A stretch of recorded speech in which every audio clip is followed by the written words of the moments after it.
Buen día. El análisis transaccional es un enfoque propuesto por el psicólogo canadiense Eric Berne, quien nació en 1910 y murió en 1970 a la edad de 60 años.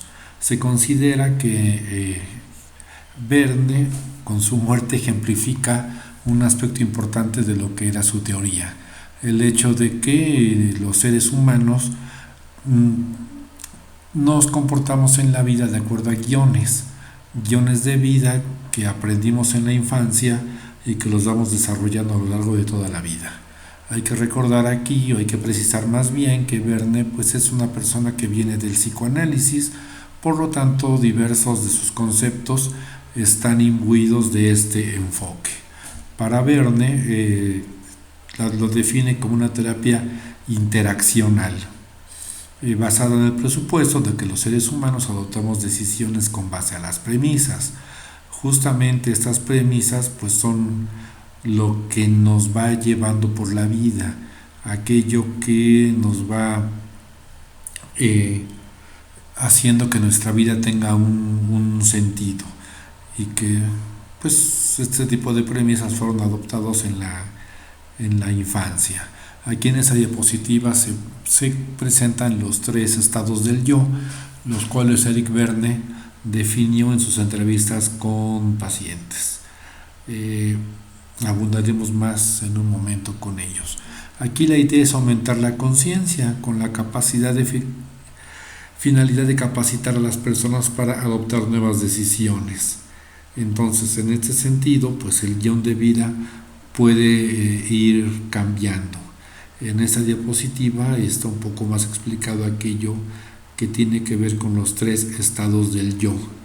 Verne comenta que en alguna ocasión entrevista a una persona, a un adulto, que había asaltado una tienda. Entonces le hace la entrevista y antes de eso le explica esta teoría de los tres estados del yo. Los seres humanos manejamos estos tres estados. Podemos pasar por el estado de padre, que puede ser padre crítico, un padre autoritario o padre nutritivo. Podemos pasar por el estado adulto, en el cual las decisiones se toman con base en datos duros, datos fríos. El estado adulto pues no mantiene una emocionalidad, pero también podemos adoptar el estado niño. En este estado niño podemos ser muy espontáneos, muy creativos, pero también a la vez muy berrinchudos.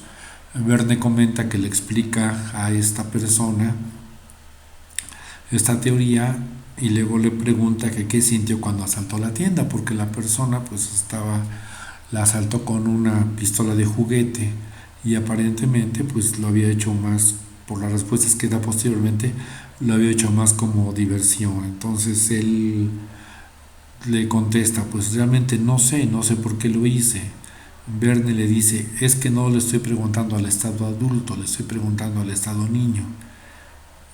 Y en acto seguido el sujeto dice, es que es muy divertido la adrenalina, es que fue muy bello el haberlo hecho de manera arriesgada. Y Verne le señala que pues el dependiente, en caso de haber tenido una pistola, lo pudo haber matado. Esta persona en ese momento puso cara de susto y de veras tiene razón, me pudo haber matado, ¿no? Aquí el entrevistado pues reconoció justamente cómo su estado niño se había apoderado de él y lo había hecho desarrollar una conducta en la cual se puso en riesgo. En este nivel, en este enfoque, se aprende a reconocer justamente la influencia que en la vida cotidiana ejercen sobre nosotros reglas y regulaciones que incorporamos de niños y que nos llevan a todo desarrollar un guión de vida. O sea, en este guión de vida va incluido decisiones como con quién nos casamos, si es que lo hacemos o si no lo hacemos, dónde vamos a trabajar, ¿no? Cuáles son nuestras metas en la vida, cómo las vamos a conseguir, cuáles son las creencias con las cuales nos vamos moviendo por la vida. Hay personas para las cuales arriesgarse pues es algo bueno, es algo útil y hay personas que tienen mucho miedo a hacerlo y que prefieren mantenerse en unos niveles de funcionamiento más o menos estables, pero por abajo de su potencial, porque ahí se mantiene en esta zona de confort. Este enfoque, este análisis transaccional, reconoce que los seres humanos pues tenemos la capacidad de redirigir nuestros esfuerzos, de tomar otro tipo de conductas en la vida. Aquí en esa diapositiva vemos un poco más el asunto de estos estados del yo. Una persona en la cual el estado padre es más preponderante, pues ser una persona reprimida. Una persona en el cual el estado niño es el preponderante, será inmaduro. Y una persona en la cual el adulto está ligeramente por encima del padre y del niño, pues será una persona madura.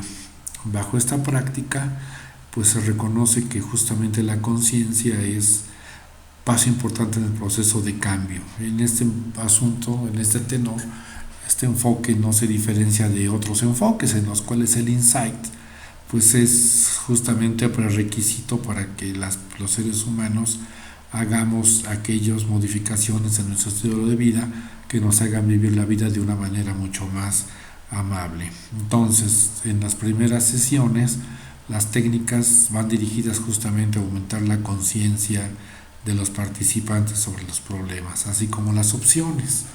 Aquí no solamente es tomar conciencia, sino también darse cuenta de qué opciones tiene uno. El concepto de responsabilidad, pues que lo hemos visto en diversos enfoques humanistas, ¿no? En Gestalt, lo hemos visto en terapia centrada en el cliente, y aquí también va a aparecer en el sentido de que somos responsables de lo que uno hace, de lo que piensa y de lo que siente. Este concepto de que nadie se enoja, ¿no? Más bien dicho, nadie nos hace enojar, somos nosotros los que nos enojamos por los actos de los demás, pues es un concepto central del humanismo. Y aquí Verne lo retoma como parte importante de este enfoque.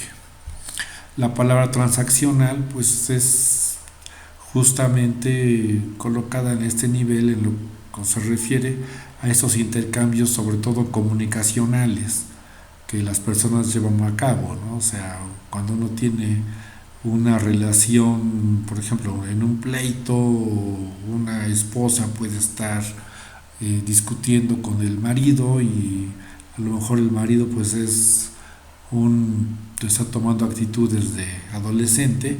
Entonces lo que tendremos es una transacción del estado padre de la esposa al estado niño del marido. También puede ser viceversa. En una situación, por ejemplo, de un debate o de una conferencia, pues podremos encontrar lo que es esta situación de el estado adulto dirigiéndose al estado adulto. En una fiesta, pues podemos encontrar el estado niño al estado niño. O sea, las personas nos relacionamos con los demás desde nuestro propio estado al estado que el otro guarda en este momento. Ese tipo de transacciones son las que se analizan y los problemas en ese sentido van a surgir cuando los estados no coincidan. Aquí tenemos algunos ejemplos en las transacciones complementarias, ¿no? Aquí en el primer caso pues vemos un estado adulto, ¿no? Las ventas no crecen, pues veamos los últimos informes. O sea, aquí el análisis de lo que sucede. En las transacciones cruzadas la misma situación, ¿no? El jefe que le dice al empleado las ventas no crecen y el empleado, güey, ¿por qué me culpas a mí? ¿Yo qué culpa tengo? Yo no soy responsable, no me apoyan, etcétera. Y las ulteriores es lo no explícito, ¿no? Aquí vemos un ejemplo de un vendedor a un comprador con una manipulación un poquito medio perversa. Este producto es mejor, pero tal vez para usted sea muy caro, ¿no? Y el mensaje explícito es un reto a que no puede comprarlo, ¿no? Y B pues reacciona diciendo, pero bueno, me gusta, entonces lo compro. B actúa como el estado niño, en la cual si me planteas un reto, si me planteas que yo no lo puedo hacer, pues entonces lo voy a hacer y termino haciéndolo. Aquí con estos ejemplos pues hay que hacer mención de que este enfoque fue muy popular en los años 60 y 70 y sobre todo se aplicaba mucho al contexto empresarial. Los libros de Verne fueron lo que se conoce como bestsellers, grandes vendedores. Veamos entonces el estado padre del yo o estado padre del ego. Se expresa ante los demás mediante conductas críticas. El padre, hay que recordar que puede ser crítico o también puede ser nutritivo o sobreprotector. Se experimenta con viejos mensajes parentales. O sea, el papá se ha educado al niño desde la infancia y le ha imbuido de algunas premisas. Y la reacción entonces es como yo creo que mi padre lo hubiera hecho. En ese sentido se contienen todos los deberías y las reglas de vida. Debes de, ¿no? Aquí vemos algunos ejemplos: ordena tu habitación, aquí se come sentado, cuando comes no cantas, la hora de acostarse es a X horas, todos los hombres son iguales, se nace para sufrir, y quizás ustedes podrían aumentarle muchas más de estos ejemplos de mandatos que surgen del padre y que se van quedando por allí. A la parte, el padre nutriente conforta, calma, guía y sostiene, pero si esta nutrición es excesiva, pues entonces no se permite crecer al niño, que ese es un problema que tenemos en la actualidad. Hemos pasado de una época de padres autoritarios a una de padres abiertamente permisivos que están generando una generación de adolescentes que sienten que todo lo merecen por el solo hecho de existir. Y entonces, ¿qué va a pasar cuando introyectan al padre y cuando llegan a la adultez? Pues serán como niños caprichudos y serán como en su estado padre, será un estado padre no muy consentidor. El padre crítico pone límites. Este tipo de jóvenes pues no va a tener esta posibilidad de tener límites en su vida. Pero bueno, pues una ventaja es que no van a tener una cuestión crítica excesiva que pues llega a ser destructiva. En el estado adulto del niño, pues hay hay una parte objetiva que funciona como una computadora. Se analizan posibilidades, se toman decisiones con base en lo que es. Entonces no se enjuicia ni es emocional. Aquí recuerdo, por ejemplo, el caso que hablaban de un señor, ¿no? Una locutora de radio comentaba que su papá, cuando se muere alguien, le da igual, ¿no? Y entonces pues, cuando ella le dice, es que se murió el tío fulanito, se murió la tía sutanita, ¿no? Pues él, pues sí, ya se murió, ¿qué quieres que hagamos, no? Pues es que se murió, sí, se murió, ya. A lo que sigue, ¿no? Next. O sea, evidentemente, pues un fallecimiento, pues es algo que no tiene solución y no queda más que continuar en la vida.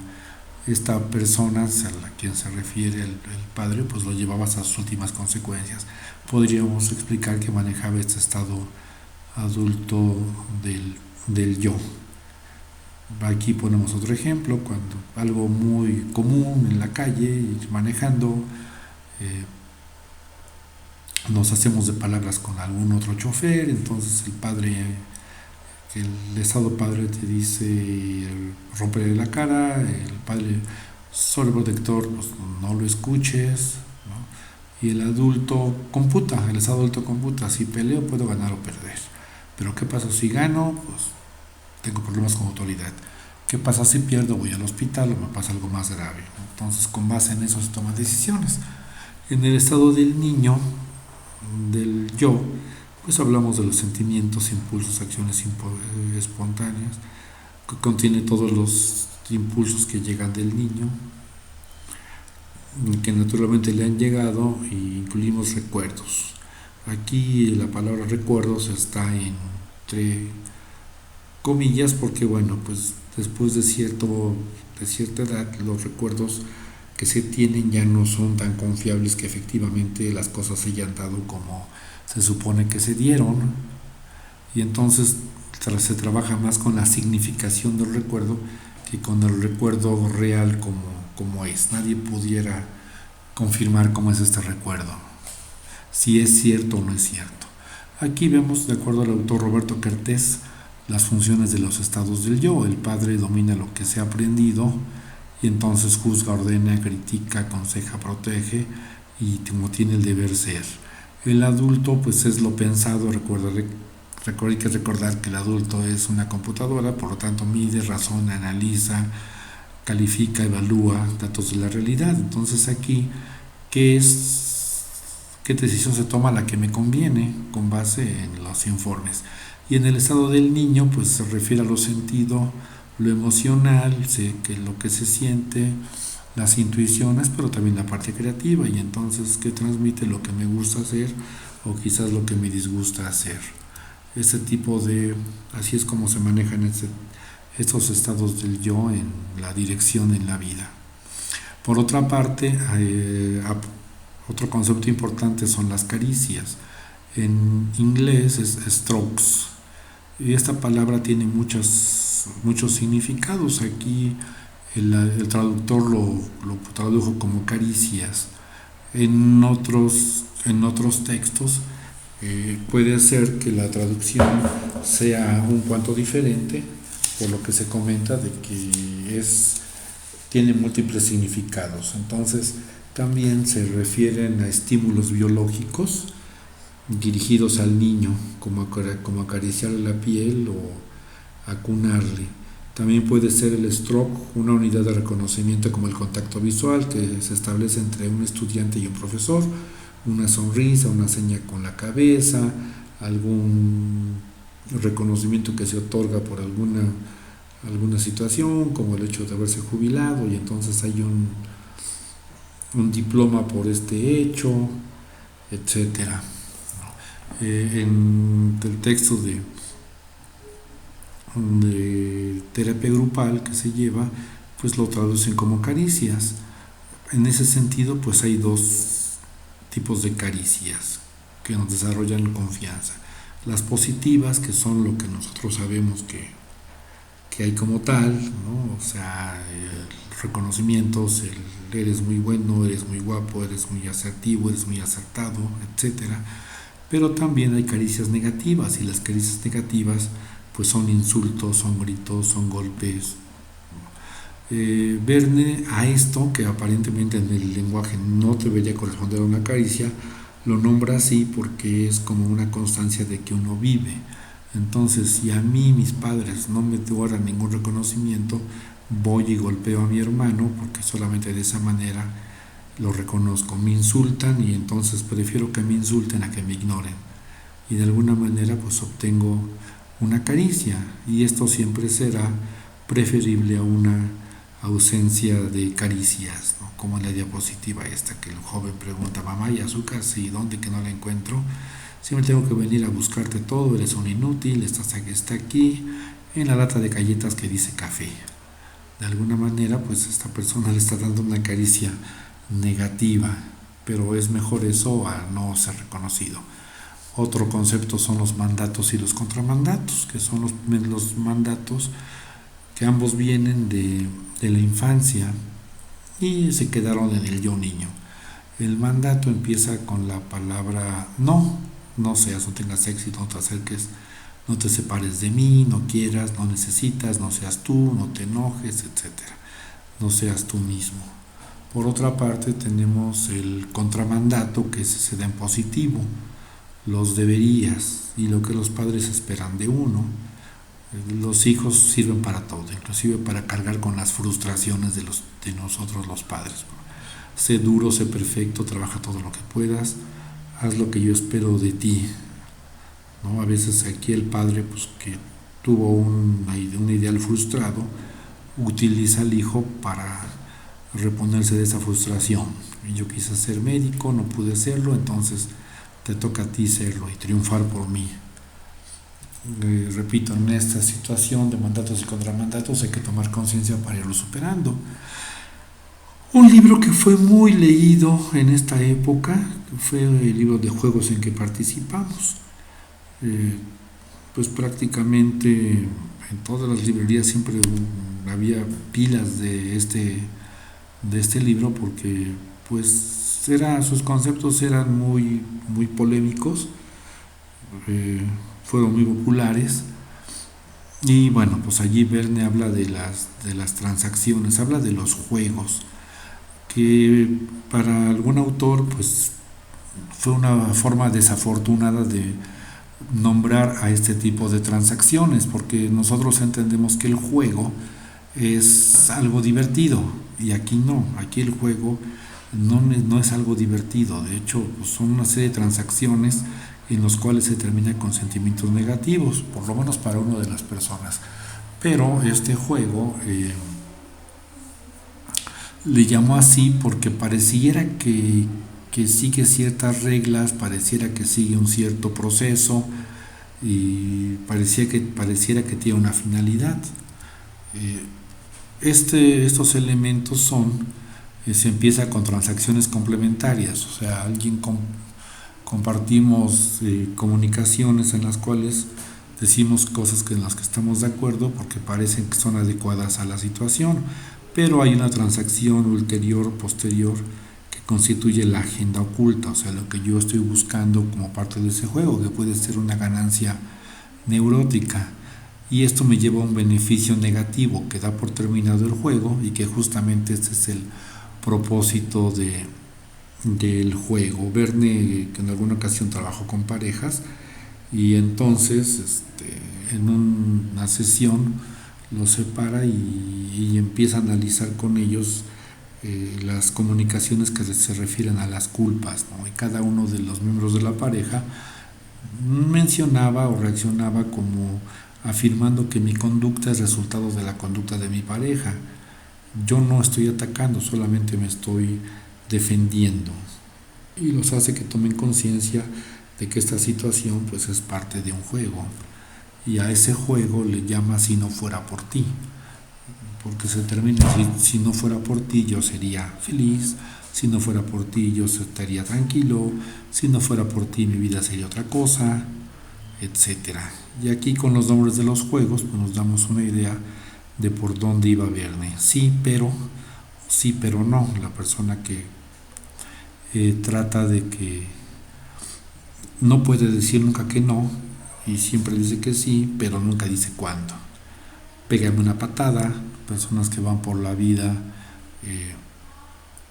provocando a los demás para ser desautorizados y pareciera que esas descalificaciones los hacen sentirse vivos. El mártir, la persona que trata de sacrificarse por los demás, el solo trato de ayudarte, ¿no? Que pues muchos padres y madres lo hacen, controlan al hijo, pero entonces aquí la idea es, el pretexto es que solo quiero ayudarte, el otro es mira lo que me obligas a hacer. Cuando una persona hace algo negativo o hace algo dañino, perjudicial para la otra, y el mensaje que le da es yo no te lo quería hacer, tú eres la que lo provocó, mira qué es lo que me estás obligando a hacer. En la diapositiva aparecen otro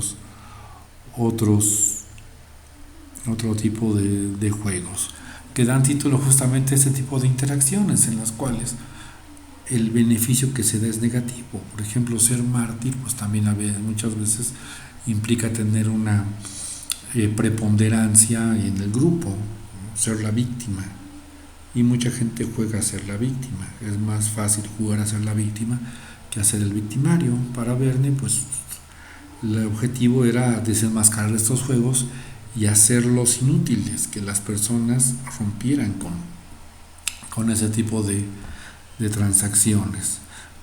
Hay una ganancia secundaria. Mediante los juegos se reciben caricias y se defienden entre las decisiones que se han tomado y que pueden ser negativas. Entonces, por ejemplo, yo tomé la decisión de casarme contigo y si no fuera por ti yo sería feliz, sigo contigo, mira lo que me haces hacer o lo que yo hago por ti. Entonces, de esa manera pues estoy justificando la elección de pareja que yo hice contigo. También este tipo de juegos me dan una idea de lo que es el mundo, una perspectiva de lo que es el mundo. Todos nosotros tenemos una idea de lo que es y actuamos con base en esas ideas. Pero muchas veces necesitamos que nos validen, muchas veces necesitamos que nos confirmen que esa perspectiva es la correcta. Entonces, estas perspectivas del mundo, para confirmar que yo estoy en lo cierto. A lo mejor yo pienso que el mundo es algo cruel, es un lugar poco habitable, ¿no? Hace que me confirmen esto, y entonces a este tipo de situaciones, a este tipo de sentimientos llamamos rackets. Por otra parte, ya para ir terminando esta exposición, hay posturas básicas ante los demás. Entonces, la primera postura básica es yo estoy bien, tú estás bien. Aquí hablamos de personas que tienen una relación bastante madura. Yo reconozco que tú eres una persona adecuada, que eres una persona acertada, y yo también lo soy.